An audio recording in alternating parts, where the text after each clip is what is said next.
À Passagarde, c'est pause déjeuner.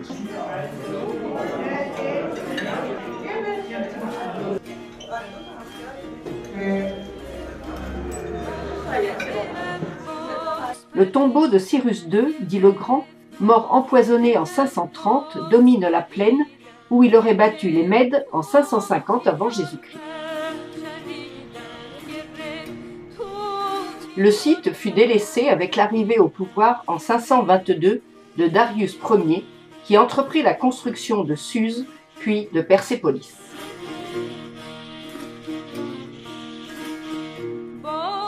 Les noms qui sont attribués aux vestiges sont sujets à caution, même si ces écritures attestent qu'ici était la résidence royale de Cyrus. Ces canalisations arrosaient sans doute de somptueux jardins.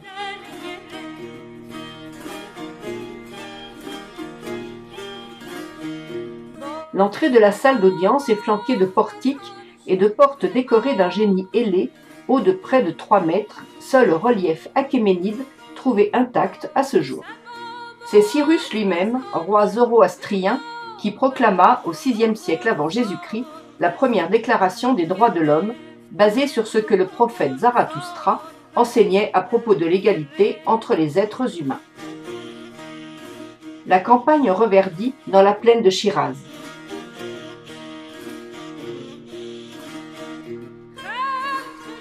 À 7 km de Persépolis, les falaises de Nécropolis, où Darius Ier dit le Grand choisit de faire creuser son tombeau. Seule sa tombe porte une inscription trilingue, en vieux perse, élamite et babylonien, qui permettent une attribution certaine. Les nécropoles des autres souverains sont hypothétiques. Ces tombeaux présentent une façade en forme de croix percée d'une ouverture qui ouvre sur la chambre funéraire.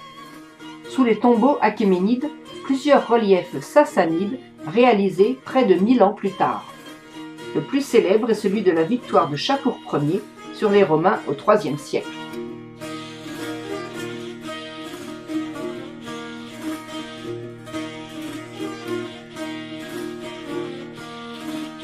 Cette tour carrée aurait été une tour du feu achéménide, probablement construite sous le règne de Darius Ier. À l'extrême gauche de la falaise, des traces d'une gravure élamite remontant au Xe siècle avant Jésus-Christ. Le dernier bas-relief représente l'investiture d'Ardeshir Ier, fondateur de la dynastie sassanide au IIIe siècle, par le dieu Ahura Mazda qui lui présente la couronne.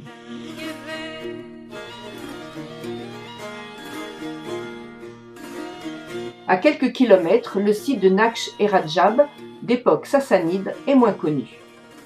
On y aperçoit pourtant 2 scènes d'investiture, celle d'Archémir Ier et de Shapur Ier, ainsi qu'un relief de Shapur Ier à cheval, suivi d'un groupe de nobles et de soldats à pied. À peine les travaux de Suse terminés, Darius Ier entreprend vers 518 avant Jésus-Christ, à 500 km, la construction de sa nouvelle capitale, Persépolis. Faute de drone, il est difficile de mesurer l'ampleur de cette immense terrasse de 450 mètres sur 300. La porte des nations a été ajoutée par son successeur Xerxès Ier au Ve siècle avant Jésus-Christ. Mise au point en Mésopotamie, entre 3400 et 3200 avant Jésus-Christ, l'écriture cunéiforme compte 36 signes.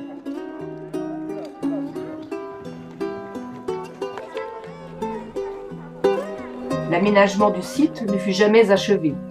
En l'an 330, Alexandre le Grand pilla le trésor royal et un incendie accidentel brûla les palais.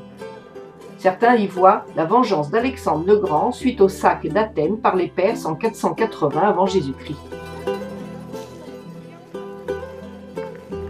C'est aussi Xerxès Ier qui commença la construction de la salle des 100 colonnes. Les rois achéménides tiennent leur pouvoir directement du dieu Ahura Mazda. Aussi le politique et le religieux se mêlent-ils sur les portiques.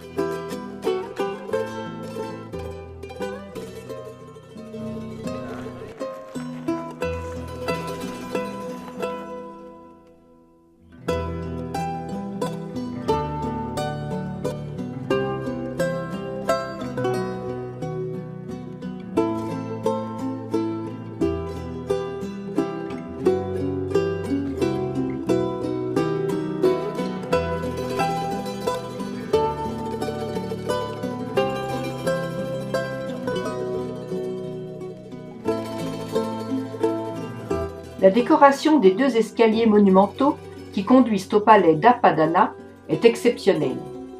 Longtemps conservée sous les cendres de l'incendie, il y a là l'une des œuvres d'art les plus remarquables de l'époque achéménide.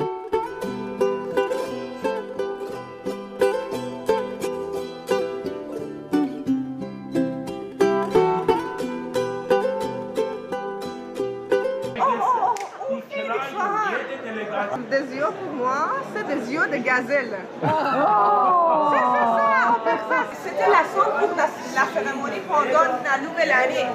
Alors il y a des dignitaires de différents pays qui viennent présenter des cadeaux et offrir des cadeaux au roi. C'est le palais Apadana qui était pour accueillir des invités. Les bas-reliefs illustrent la procession des représentants des nombreuses nations vassales devant le souverain lors de la fête de Nowruz. Citons pêle-mêle les Mèdes qui conduisaient la procession, suivis des Élamites avec les lions, des Parthes avec leurs chameaux, des Égyptiens et des Babyloniens avec un taureau. La variété des costumes et des présents illustre la diversité des peuples qui formaient l'empire achéménide.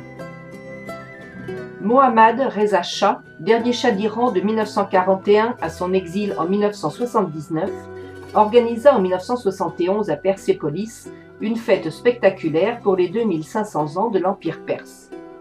Monarques et présidents du monde entier firent le déplacement pour assister à cet anniversaire célébrant la prodigieuse modernisation de l'Iran ainsi que son glorieux passé.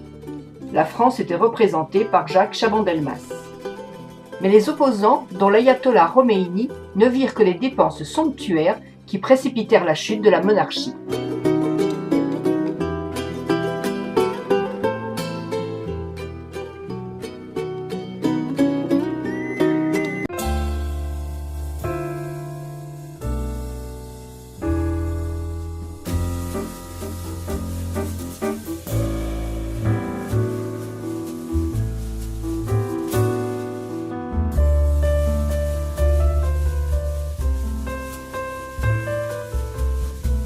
L'armée immortelle de 10 000 soldats, tous identiques, clôt le défilé.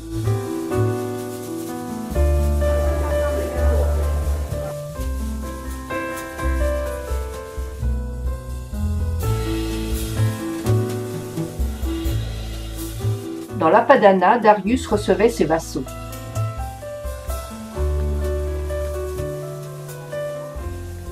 Ces escaliers mènent au palais de Darius ou Tachara.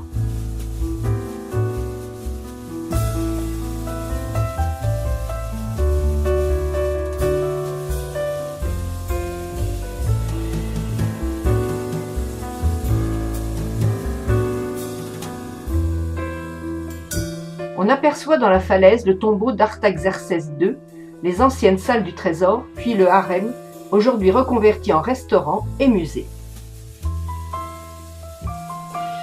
Sur la façade du tombeau d'Artaxerxès II, on devine le symbole ailé d'Ahura Mazda, la lune et le soleil.